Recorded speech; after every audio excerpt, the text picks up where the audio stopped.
سفر معراج کے بعد نبی پاک علیہ الصلوۃ والسلام گھر آئے تو گھر سے باہر جب آئے تو ایک کنیز کو دیکھا جو رو رہی تھی، بیچاری کمزور سی کنیز تھی اور اس کے ہاتھ میں ایک آٹے کا تھیلا تھا۔ نبی پاک نے فرمایا کیوں رو رہی ہو؟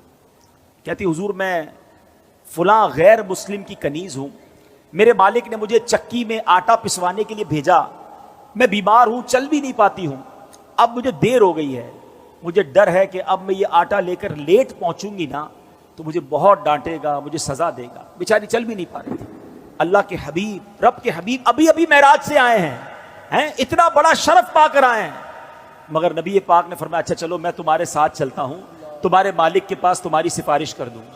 نبی پاک نے اس کنیز کا آٹے کا تھیلا اٹھا لیا، تھوڑی سی دیر رکتا ہوں، مجھے اور آپ کو کوئی بڑا مقام مل جائے تو اب غریب تو گئے نا، ان سے ملنے کی کیا ضرورت ہے؟ بھائی میرے تو تعلقات کدھر ہیں، میں تو فلاں پروگرام میں جاتا ہوں، مجھے تو ادھر بٹھایا جاتا ہے، میرا تعلق بڑے لوگوں سے، اب پرانے دوست غریب رشتہ دار ان کا کیا کرنا ہے؟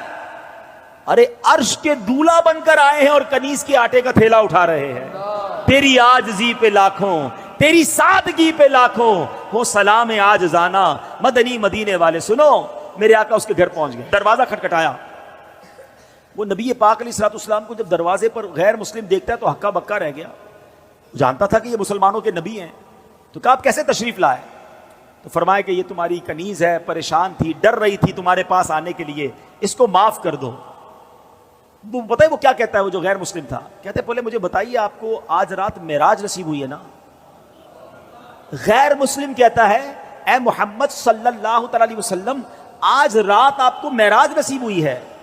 نبی پاک نے فرمایا ہاں ہے۔ سنو، وہ اندر گیا، واپس آیا، اس کے ہاتھ میں تورات شریف یا انجیل مقدس آسمانی کتاب تھی، اور وہ کہتا ہے یہ دیکھیے اس میں نبی آخر الزماں کی یہ نشانی لکھی ہوئی ہے کہ وہ نبی جو آخری نبی ہوں گے، جب ان کو جس رات معراج ہوگی اس رات کی صبح وہ ایک کنیز کے آٹے کا تھیلا اٹھا کر کسی غیر مسلم کے دروازے پر جائیں گے۔ حضور آپ میرے دروازے پر آئے ہیں، میں کلمہ پڑھ کر مسلمان ہوتا ہوں۔ سبحان اللہ، یہ اللہ اکبر۔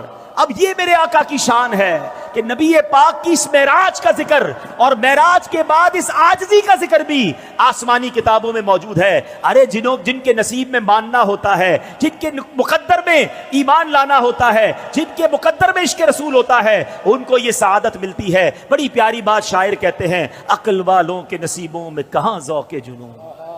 ہاں، ہر بات عقل سے نہیں تولی جاتی، ہر بات لاجک سے نہیں دیکھی جاتی۔ عقل والوں کے نصیبوں میں کہاں ذوق جنون، عشق والے ہیں جو ہر چیز لٹا دیتے ہیں۔ جیسے